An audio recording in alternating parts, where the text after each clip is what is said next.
저는 감옥을 안 갔기 때문에 절대 큰일 못하고 전 목사님 어시스턴트로 돕는 자로서 제가 말씀을 드리고 싶은 게 있습니다. 제가 제일 먼저 조선일보를 읽을 때 평화행진을 한다는 그걸 딱 보는 순간에 피가 역으로 솟구치더라. 왜 그러냐면 지금 우리는 심각하게 영적으로도 그렇지만 지금 차부조지까지 완전히 공산화의 물결이 파악되어져 있어요. 그래서 지금은 싸워야 할 때예요. 지금 싸워서 이겨놓고 우리가 자유민주주의, 자유시장 경제, 한미동맹 강화시키고 기독교의 정신 위에 다시 한번 나라가 세워져야 되는 한국의 부흥의 운동이 일어나야 할 때고요. 그러니까 예수님께서 부활하시고 세 번째 베드로에게 나타나잖아요. 디베라 바닷가에. 디베라 바닷가에 나가는데 이분이 예수를 세 번이나 부인했던 사람이고, 그리고 예수님이 부활하신 후에 직접 만났어요. 그래도 예수님이 몇 번 자기에게 안 찾아온다고 고기나 잡으러 가란다 하고서 오히려 전도를 해가지고 고기 잡으러 가더라니까. 복음을 배우는 게 아니라 어부 출신 아닌 사람까지 데리고 가더라. 그 거기서 밤새도록 고기를 잡아도 못 잡았는데 해변가에 오셔서 예수님이 오른편으로 그물을 내려놔서 내렸을 때 고기가 잡히니까 그때 요한이 주님이시다 라고 얘기하니까 베드로를 또 성질이 급해서 그냥 뛰어내려가요. 근데 희한한 건 겉옷을 두르고 뛰어들어갔다는 거예요. 성경에 겉옷을 두르고. 아니 물속에 뛰어들어가면 입었던 옷도 벗어야 되는 거 아니에요? 그런데 입고 들어가는 거예요. 이게 뭐냐면 네가 설쳐봐야 너는 겉옷교인이다 이거야. 속옷교인이 아니고. 그러니까 주님이 십자가에 못 박힐 때 속옷은 찢지 않잖아요. 겉옷은 찢어버렸잖아요. 그러니까 겉불이 붙었던 데는 다 떠나가요. 이것도 애국운동 하다가 힘들고 어려운 일 생기잖아요. 자기 이익이 안 오잖아요. 겉불들은 다 찢겨나가더라고요. 예수를 부인하고 다 떠나갔잖아요. 근데 끝까지 십자가에 있는 분도 있었잖아요. 여인들이었죠. 저는 이 목사들도 아니라고 뭔가 얻으려고 하는 사람들은 뭔가 하다가 자기에게 불이익이 올 것 같으면 다 찢겨나가버려. 그러니까 이 베드로도 그랬던 사람 아닙니까? 예수를 세 번 부인했던 사람. 그리고 예수님이 조반을 먹이고 난 뒤에 세 가지 질문해요. 14절 보니까 21장 14절에 요한복음 예수님이 부활하시고 세 번째로 제자들에게 나타나서 조반을 먹고 난 후에 참 기가 막힙니다. 베드로에게 예수님이 질문을 해요. 그런데 그때에 베드로라는 이름은요, 주는 그리스도 살아계신 하나님의 아들이라고 고백하고 난 뒤에는 베드로라는 이름을 주님이 뗀 적이 없어요.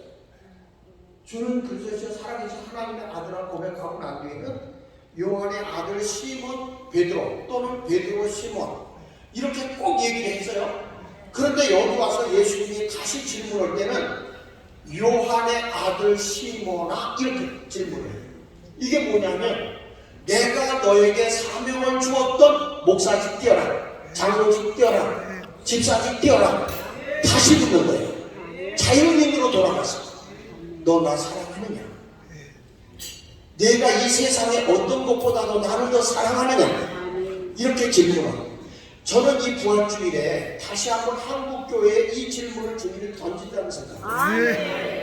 너 목사직 뛰어라. 내가 대형교회 목사야? 아니 내가 작은 교회 목사야? 할 것 없이 다 뛰고 진짜 내가 이 세상의 그 어느 것보다도 나를 더 사랑하는 거야. 베드로가 고백을 하죠. 내가 주님을 사랑하는 건 주님이 아시잖아요. 내 어린 양을 먹여라. 여기서 어린 양이라고 얘기했어요. 그 어린 양을 먹여라. 그 어린 양을 먹여라. 또 두 번째 물어요. 요한의 아들 시몬. 이때까지 직분이 안 좋아져요. 내가 주님을 사랑하는 걸 주께서 하십니다. 내 양을 치라. 또 사명이 주어져요. 세 번째 물어요. 그 베드로가 망설여요. 그러면서도 내가 주님을 사랑한다 고백을 해요. 그러니까 내 양을 먹여라. 자, 이렇게 하고 난 뒤에 예수님이 이런 말씀을 하는 거예요. 18절을 보십시오. 우리 같이 한번 읽어보겠습니다. 시작. 내가 진실로 진실로 내게 이르니 젊어서는 내가 스스로 띠띠고 원하는 곳으로 다녀봐. 늙어서는 내 팔을 버리니 남이 내게 띠띠고 원하지 아니하는 곳으로 데려가리라. 이제는 이 길을 걸어가야 될 때가 됐다고요, 한국교회가. 지금 이런 상황에 다시 한번 십자가에 이제 베드로가 거꾸로 달려서 죽어야 할 때가 됐다는 거예요. 고난의 길을 걸어가야 돼. 한국이 제대로 쓰려고 하면 이 십자가의 길을 걸어가야 돼. 우리 전 목사님이 감옥을 3번 갔다 왔지만 지금 내가 옆에서 보니까 감옥에 3번 간 것보다 지금 집회하는 게 더 힘들어. 더 힘들어. 감옥에 있는 건 가서 그냥 눕심도 할 수 있고 기도도 할 수 있는데 엄청 힘들죠. 제가 요번에 집회하는 데 가서 목사님의 설교하는 걸 내가 들어야 영적으로 흐름이 같아야 되니까 열심히 은혜를 받아요. 물론 지금까지 같은 길을 걸었지만 듣고 와서 설교를 3일 동안 내가 해보니까 내가 십자가를 지는 것 같아. 그거를 저 몸을 가지고 움직이는 그 모습을 보니까 참 안쓰럽기도 하고, 그렇지만 나라를 위해서 저렇게 했었는데 또 끝나자마자 여기서 하신다고 또. 근데 내가 보니까 자기 힘으로 하는 것 같지는 않고 전능하신 하나님이 주시는 힘으로 한다고 생각합니다.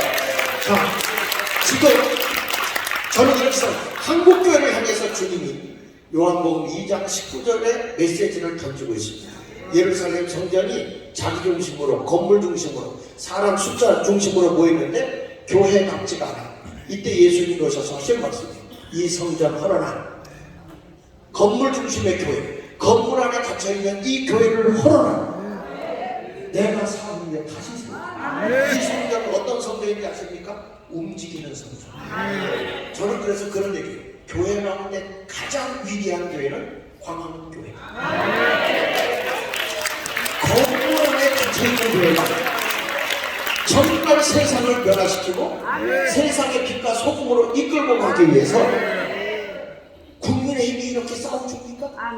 아니, 법이 개판으로 만들어놨는데 이 법이 잘못됐다고 머리띠 들고 싸우는 국회의원 봤어요? 국민의힘? 없어요. 감투만 뒤집어 쓰려고 그러지 절대 없어요. 그 나라를 알아듣게 하는 사람이 누구냐? 여러분, 전 목사님 중심으로 광화문 세력을 전 목사 혼자서 못하잖아. 우리가 다 협력을 해줘야 돼. 그렇죠? 위대한 거예요. 우리 박수 한번 영광 돌리죠. 왜 우리가 싸울 수밖에 없는지 보십시오. 지금 주민 자체가 위험합니다. 여기가 우리가 주민 자체가 어떤 것이냐면 베네수엘라의 법을 그대로 본다고 했어요. 그래서 보면은 이 베네수엘라의 차베스가 정권을 잡고 14년 동안에 나라에 민주화 풀뿌리 한다고 해서 주민 자체를 하지만 차베스가 이걸 하고 나서 그가 14년 한 다음에 2014년도에 죽죠. 그리고 니콜라스 마두로가 정권을 이어갔지만 지금 이 나라는요, 가장 이 석유 저장량이 많았던 나라고 천국과 같은 나라라고까지 칭함을 받았던 나라지만 지금은 얼마나 못 살게 됐는지, 이들이 포퓰리즘의 정책을 해가지고 그대로 해가지고 완전히 이 나라의 인플레이가 2018년도에 얼마나 됐냐면 170만%가 올라갔어요. 10,000원짜리 하던 물건을 사려면 170만 원을 갖다 줘야 돼요. 지금은요 650만%가 인플레가 된다. 전혀 놀라지가 않아요. 그래서 이 사람들의 약 550만이 이 베네수엘라를 탈출했어요. 거기다가 지금 3분의 1이 굶어 죽어가고 있어요. 그런데 이런 주민자치법을 베네수엘라에다 맞춰서 그대로 가져온 게 문제예요. 여러분, 이거 심각합니다. 완전히 사회주의 혁명을 하겠다고 하는 겁니다.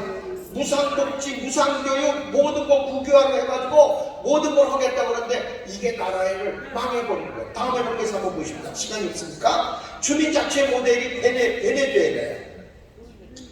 근데 지금요 얼마나 웃기는지 아세요? 정권이 이제는 힘이 약해져가지고 밑에서 쿠데타가 일어날 것 같아요. 그러니까 어떻게 되냐면 마약과 폭력을 휘둘렸던 조폭으로 주민 자치를 장악했어요. 지역을 장악해가지고 얼마의 조폭들이 조직되어 있냐면 18,000개가 조직이 되어 있어요. 거기다가 100명 단위로 25개의 단위를 쪼개가지고 조폭들이 완전히 마을의 치안을 담당하고 있고 거기서 기업을 해나가요. 그리고 놀이시설 같은 걸 해가지고 하는데 주민들이 이렇게 얘기한다는 거예요. 그 전에 정부보다 이 사람들이 우리 치안을 더 감당해줘서 고맙다. 조폭들이. 근데 지금 이재명의 그룹이 다 어떤 분들이? 그런 그룹. 여러분 이거 심각하게 생각해요. 맞습니다. 지금 이거 이 사람네가 지금 얼마나 1999년부터 시작해서 지금 와서 보고 완전히 이 나라는 빈국 중에 최하위의 빈국이 됐다.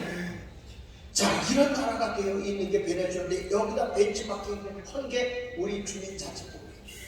주민자치회, 주민자치위원회가 아니고 주민자치회, 주민자치법. 완전히 여러분 이거는 끔찍한 겁니다. 다음에 넘겨서 한번 보시면 여기 보시죠. 도봉구의 주민자치회는 주민이 어떻게 되냐면 그 동네에 살고 있는 사람, 그 다음에 거기에 단체장이나 그리고 회사원, 그리고 이 회사에 있는 근로자들. 그러니까 쉽게 말하면 민노총이 동네를 장악하게 만들어 놓은 거예요. 그 다음에 세 번째는 어떤 사람 주민이냐면 초중고 대학의 교사들과 그리고 학생들. 어느 동네는 학생들이 주민대표가 될 수 있는 게 8세예요, 8세. 대한민국에서. 여러분, 8살짜리가 주민대표가 될 수 있어요? 안 돼요. 우리나라 된다니까?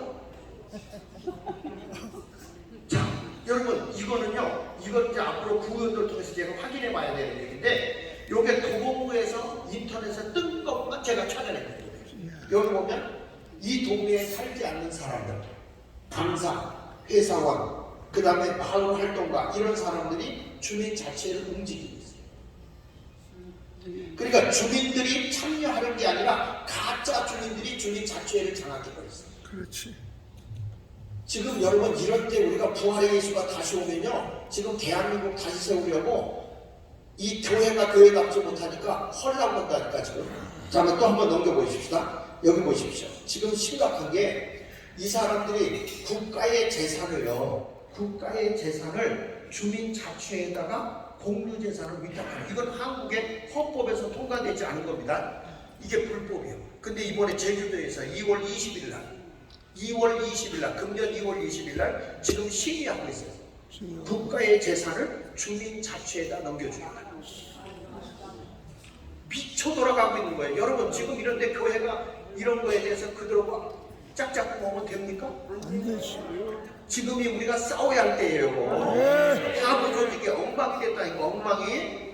그 다음에 넘겨서 보십시오. 외국인들도 우리나라에서 이제 네 번째 주민이 어떤 사람이냐면 우리나라 외국인들, 근로자들, 이런 사람이 주민이 될 수 있어요. 근데 외국인 우리나라에 지금 들어온 사람이 84만이 됩니다. 이 가운데서 중요한 건 3년만 우리나라에서 살면 자치회의 투표권이 주어져요. 이거 말도 안 되는 거예요. 여러분 우리나라 시민권자나 영주권자면 이해를 하겠어. 근데 그것도 아니라 우리나라에 있었다는 것 때문에 이번에 투표한 사람이 얼마나 되냐면 12만 7천 표가 좀 넘었어요. 12만 7천. 근데 여기서요 중국인, 조선족이 얼마나 되냐면 99,969명이 투표를 했어요. 지금 여러분들 보면 투표하고 있는 모습이에요. 그러니까 자치회를 누가 장악하는 거예요? 외국인들이 장악하는 거예요. 이들에게 얼마나 특혜를 많이 주는지 그 자녀들에게 우리보다 더 특혜를 많이 줘요. 그래가지고 지금 30여 곳에 차이나타운을 세워주고 있는 건데, 이게 정동진 차이나 요거 강릉이죠, 강릉. 어마어마 이런 걸 지금 중국인 살판 났어요. 그러니까 이 사람들 기가 살아고 한국 사람 잡아 죽이잖아. 살인자, 중국, 조선족.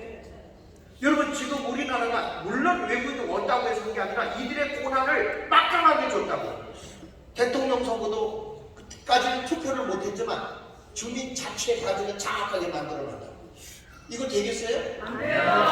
내가 사는 마을 내가 지켜야 되는 거 아니에요? 그런데 여기서 그 주민자치회에서 빠지고도 교회는 죄, 법이 딱 그렇게 돼 있어요. 교회는 제외시켰어요. 외부에서 사는 사람이 들어와서 막 활동을 하고 휴적 돌아다녀도 교회는 여기다 뭐라고 말할 수가 없어요. 그런데도 교회는 눈이 멀어 있다고. 그러니까 여러분이 부활주의를 통해서 교회를 깨워야 될 거 아닙니까? 교회가 건물 하나만 가져놨다고 되냐고. 지금 무슨 평화 행진을 되냐고 싸울 때지. 남들 북한에다 뭐 갖다 주고 싶어서 그래야. 뭐 지어준다고.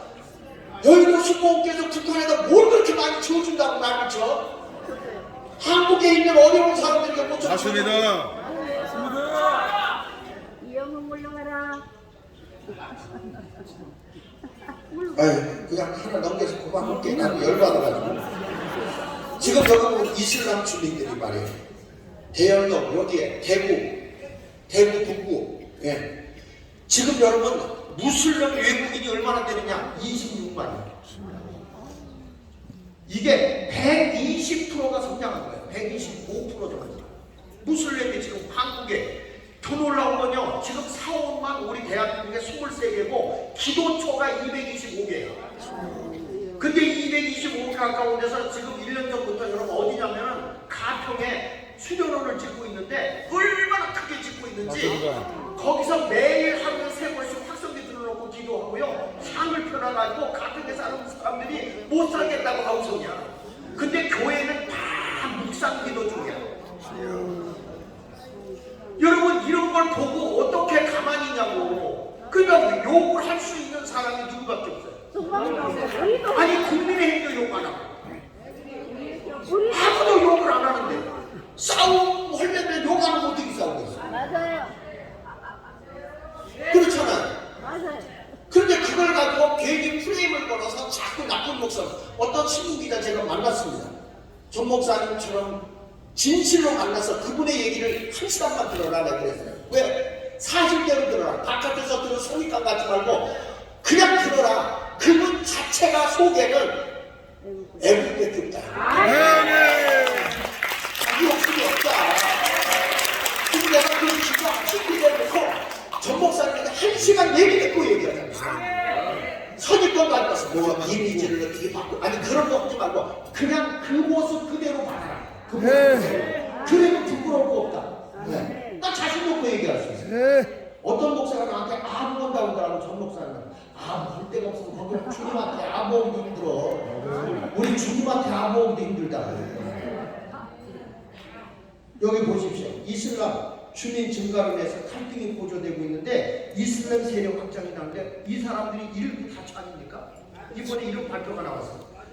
결혼하고 보니까 자기가 17번째 처야.